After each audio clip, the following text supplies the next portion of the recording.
Dawn Miguel کے 4 معاہدوں کے 7 اہم اسباق یہ ہیں۔ نمبر 1، اپنے لفظ کے ساتھ بے عیب بنیں۔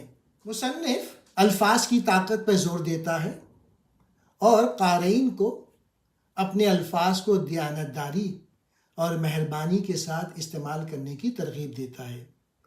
اپنے لفظ کے ساتھ بے عیب ہونے کا مطلب ہے سچ بولنا، گپ شپ اور نفی باتوں سے بچنا، اور زبان کا استعمال ترقی اور حوصلہ افزائی کرنے کے لیے کرنا۔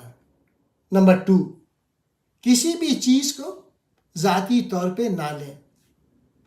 یہ کتاب چیزوں کو ذاتی طور پہ نہ لینے کی اہمیت کو اجاگر کرتی ہے اور اس بات کو تسلیم کرتی ہے کہ دوسرے لوگوں کے اعمال اور آراء ان کے اپنے عقائد اور تجربات کی عکاس ہے۔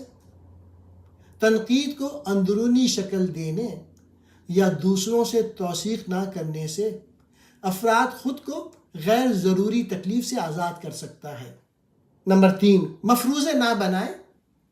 مصنف قیاس آرائیوں کے خطرات پہ زور دیتا ہے اور قارئین کو وضاحت طلب کرنے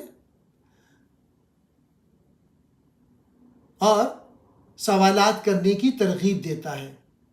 مفروضے بنانا غلط فہمیوں اور غیر ضروری تنازعات کا باعث بن سکتے ہیں، جبکہ کھلی بات چیت افہام و تفہیم اور تعلق کو فروغ دیتی ہے۔ 4، ہمیشہ اپنی پوری کوشش کریں۔ یہ کتاب قارئین کو ہر حال میں ہمیشہ اپنی بہترین کوشش کرنے کی ترغیب دیتی ہے، یہ تسلیم کرتے ہوئے کہ ان کی بہترین کوشش لمحہ بہ لمحہ مختلف ہو سکتی ہے۔ اپنی پوری کوشش کرنے اور ہر لمحے حاضر رہنے سے افراد تکمیل اور خود قبولیت کا احساس پیدا کر سکتے ہیں۔ نمبر 5، ڈومیسٹیکیشن کو پہچانیں اور چیلنج کریں۔ یہ کتاب عقائد اور سماجی اور ثقافتی کنڈیشننگ کا حوالہ دیتا ہے جو ہمارے عقائد اور طرز عمل کو تشکیل دیتا ہے۔ یہ کتاب قارئین کی حوصلہ افزائی کرتا ہے کہ جو ہمارے عقائد ہمارے معاشرے نے دیے ہیں اس کو چیلنج کریں اور جو صحیح عقائد نہیں ہیں ان کو تبدیل کریں۔ نمبر 6، خود سے محبت کی مشق کریں۔